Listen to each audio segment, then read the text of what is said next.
Oui, salut Thomas, salut tout le monde. Ça fait longtemps que j'étais pas intervenu, parce que c'était les vacances. Et puis bon, fallait voir un petit peu pro- quelle tournure prenait l'arrivée de John Textor et des nouveaux actionnaires. Donc pour voir un petit peu quel serait ce nouvel Olympique Lyonnais, donc parce qu'il fallait laisser un petit peu de temps au temps, ce qui est très bon dans la vie. J'ai pas vu les matchs amicaux, hein. Je suis désolé, je laisse ça le soin à l'équipe de Thomas de commenter les matchs amicaux et les performances des joueurs, parce que quand on voit pas les matchs, bah, c'est pas la peine de les commenter, donc je vais pas commenter. Je ne commente pas des choses que j'ai pas vues. Euh, j'ai pas habitude de critiquer les joueurs, parce que le football c'est un sport merveilleux que j'adore jouer, et j'ai beaucoup de respect pour les joueurs, pour ce qu'ils font. C'est des sportifs de haut niveau, c'est très très très difficile de faire ce qu'ils font. Il suffit qu'il y ait un tout petit élément mental, comme disait Thomas hier, hein, pour certains joueurs, hein, des contrats qui sont pas prolongés, des hésitations à prolonger, à signer, des joueurs qui veulent partir mais qui hésitent à partir. En fait, il suffit qu'il y ait un tout petit élément, un tout petit clic dans la tête pour que on mette moins le pied, pour qu'on fasse la course moins forte, qu'on soit moins dedans. Voilà, le sport de haut niveau, vous savez, vous prenez Kevin Mayer là au championnat du monde d'athlétisme, il y est moins. Il a une médiatisation un peu plus forte, il se pose plus de questions et il est sixième au soir de la première journée du décathlon. Pourtant c'est quelqu'un qui a battu le record du monde. Ça se joue tellement à rien le sport de haut niveau, mais tellement à rien que il suffit qu'il y ait un petit blocage mental, un petit blocage musculaire, une petite mésentente avec un coéquipier et tout se dérègle extrêmement vite. Donc je ne critique pas les joueurs, j'ai pas l'habitude de critiquer les joueurs pour leur performance, et puis j'estime qu'il y a un cadre autour d'eux et que ce cadre, c'est pas forcément eux qui le maîtrisent, ce qu'on appelle les facteurs externes, donc le club, la structure. C'est devenu compliqué le jour où on s'en doutait un petit peu, on avait le stade, se lancer dans un projet d'une envergure aussi phénoménale pour un club comme Lyon, c'est magique. Moi j'en rêvais de ce stade des Lumières. C'est magique, mais en même temps, c'est le revers de la médaille, hein. C'est-à-dire qu'on a des infrastructures gigantesques, moderne, dont on peut être extrêmement fier et que Jean-Michel Aulas a obtenu à force de combats juridiques, administratifs, avec l'État, donc le faire passer en intérêt général à l'Euro 2016. Et en fait, l'objectif sportif, c'est, on peut pas être partout, quoi. J'aurais pas fait mieux, hein, honnêtement, c'est clair et net. Ça devient très très compliqué de se focus sur le sportif. En plus, il y a la section féminine qui a fortement performé, l'académie qui était développée.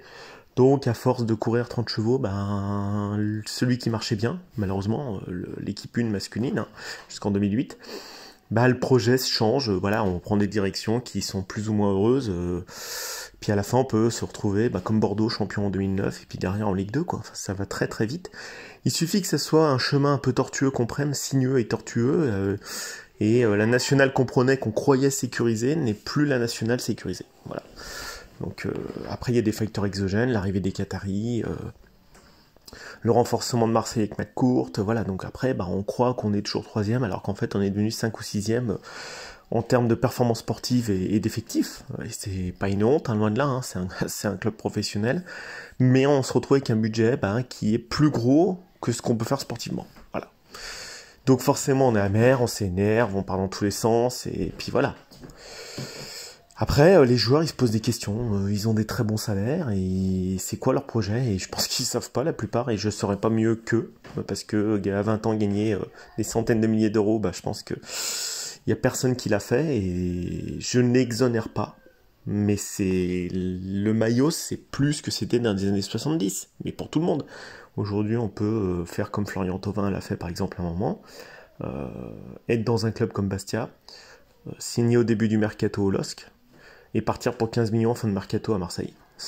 Alors, je ne jette pas la pierre à Florian Thauvin, je connais pas le contexte, mais c'est un cas qui a pu arriver. Voilà, on peut être vendu à un club, être prêté à un club pendant un an, Bruno Guimaraes adorait le club, d'ailleurs je pense qu'il y était bien, puis il y a une opportunité de transfert, un angle de tir, Lyon a besoin d'argent, on lui dit écoute, si tu veux, t'y vas, toi tu quadruples ton salaire, tout va très très vite. Je pense que la donnée qui a beaucoup changé ces 10 dernières années, c'est le flux informationnel, le flux de transfert, et les joueurs sont beaucoup moins sereins et moins bien dans leur pompe. parce que les directions sont beaucoup plus folles, et c'est vrai que l'OL des années 2000, ça nous faisait rêver, parce que il y avait un patron, un actionnaire stable avec Pathé, un patron stable qui gérait très très bien sa boutique, et c'est vrai qu'après, là où Jean-Michel Aulas il est un petit peu embêté, c'est qu'il a pris la direction du patrimonial, tout en se retrouvant enfermé dans l'accélération des investisseurs étrangers fous, ce que j'appelle des investisseurs fous, c'est-à-dire sans limite, quoi. Enfin, c'est pas méchant, hein, fou, type Qatar, type Bahreïn, type russe, qui change la donne et l'ordre géopolitique du football, hein. Je sais pas si ça se dit comme ça. Et donc c'est tout bouleversé en chaîne, hein, jusqu'à l'académie. Jusqu'à l'académie. Voilà, donc ça c'est une réalité, c'est pour ça que je ne dirai pas plus. Qui vivra verra, hein, sur le club. C'est hyper compliqué. C'est hyper compliqué pour les joueurs, pour le coach. Bah, le coach, hier, il met une équipe. Bon, après, il a des joueurs blessés. Bon, il tente des choses. Bon, après, sa philosophie, vous savez ce que j'en pense, j'en suis pas fan. Je pense qu'elle n'est pas adaptée à la Ligue 1. Et elle n'est pas adaptée à ses joueurs. On ne joue pas en Ligue 1, on n'est pas formé en Ligue 1 comme on est formé aux Pays-Bas ou en Allemagne. Voilà. Je pense pas que ce soit non plus un si mauvais coach que ça. Bon, je l'ai un peu taxé d'illusionniste à un moment l'an dernier et je m'étais énervé. C'est compliqué pour lui aussi. Il navigue à vue. Il navigue complètement à vue. Il sait pas. Il est soutenu par l'actionnaire alors qu'en fait, il aurait dû avoir des explications vis-à-vis de son style de jeu. C'est flou. Là, il dit les joueurs qui veulent partir, ils partent, mais ils ont peut-être pas envie de partir non plus. Ils ont peut-être un manque de confiance en eux. Et ça arrive à tout le monde dans la vie. Il y a des joueurs qui sont fabuleux techniquement et j'ai l'impression qu'ils sont perdus sur le terrain, alors qu'en fait il suffit d'un rien pour que les mêmes joueurs qu'on avait vus en 2020 qui avaient battu quand même la Juve et City, c'est les mêmes, hein, certains. Donc pourquoi ils seraient devenus comme ça? Parce que la dynamique est mauvaise, c'est tout. Ils sont pas jetés à la poubelle, loin de là, ces joueurs. Il faut les retaper, ou alors faut qu'ils partent. Mais partir avec le doute, c'est pas bon non plus.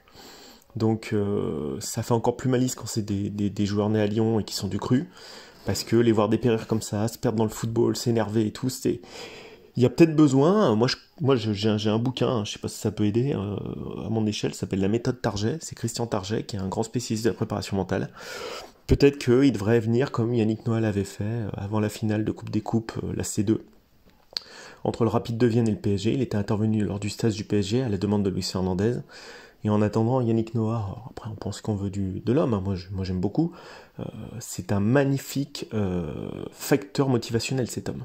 Magnifique. Il sait transcender, rendre mystique quasiment et donner une confiance absolue dans les gens, parce qu'il est extrêmement positif. Je pense qu'il y a besoin de discours positifs dans le club. Il y a besoin de gens comme Yannick Noah, comme Target, des gens qui peuvent amener des joueurs fabuleux comme Oussama Aouar à recroire en lui, parce qu'il est bon, il est clairement exceptionnel quand il le veut. Je pense à Cherki, je pense à pareil, hein, là il doute, hein, évidemment il doute. Faut pas dire l'inverse, les joueurs ils doutent. C'est humain de douter, hein. C'est pas une honte. C'est les échecs qui font avancer, comme dit Textor. C'est pas dans les réussites qu'on progresse, c'est dans les échecs. Donc il faut toucher le fond de temps en temps. Ça fait partie de la vie du sportif de haut niveau et de la vie tout court.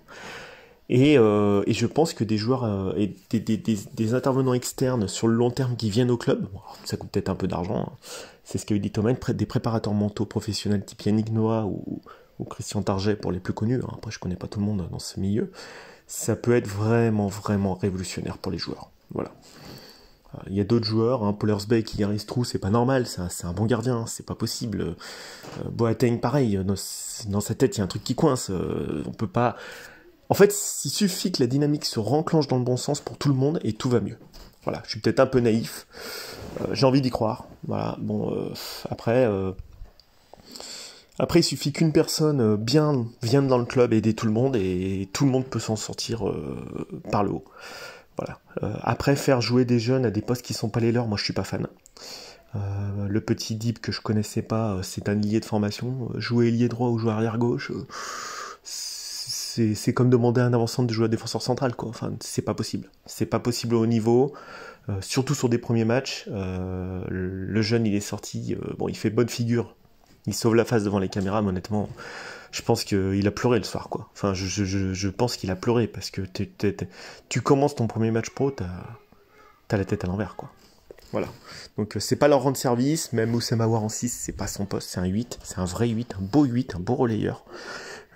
un mec qui est dans le cœur du jeu, il est diabolique quand il récupérait le ballon et qui se projette vers l'avant, 1-2, par sa qualité de passe, par sa qualité de se créer des opportunités, de faire des décalages. Mettre Oussem Aouar en ailier gauche ou en 6, c'est n'importe quoi. Mettez les joueurs, pitié, mettez les joueurs au poste où ils sont le meilleur. C'est comme mettre Antoine Dupont en demi d'ouverture, c'est ridicule, il est demi de mêlée. On va pas mettre Ronaldo, le Brésilien, en ailier, c'est ridicule. Ridicule. Vraiment, il vaut mieux prendre un autre joueur et puis mettre le petit Dip plus tard à ce poste-là. Voilà, moi je suis contre, et c'est comme Cherki, c'est un 9,5, c'est pas un ailier. Il a pas le volume, il a pas la vitesse, par contre, dans le cœur du jeu, il peut faire des passes, il peut créer un décalage, il peut aspirer le défenseur central, il lâche une bonne balle à la fin, il peut se frapper, en plus c'est une belle frappe de balle. Il faut mettre les joueurs à leur poste. C'est tout, quand vous jouez à FIFA et que vous mettez un joueur qui est pas à son poste, il perd 10. En plus, ils ont le doute, donc en fait, ça accumule pour eux les handicaps, quoi. Voilà. Bon, voilà, c'est tout ce que j'avais à dire. Bonne écoute. Bon, voilà, moi je veux qu'on mette les joueurs à leur poste et je veux qu'on ait un préparateur mental externe qui soit peut-être une cellule psychologique et que les joueurs ils aient des trucs à lâcher. Ils en ont peut-être gros sur la patate. Puis peut-être des encadrants aussi, hein, comme Ponceau, comme Chérou, mais même Molas, hein, 72, 13 ans, c'est ça. Il en a peut-être aussi gros sur la patate de tout prendre sur les épaules depuis des années. Donc voilà, c'est pas honteux, hein. Ça aide. Et il faut enclencher une dynamique positive. Allez, bonne journée à tous. Au revoir.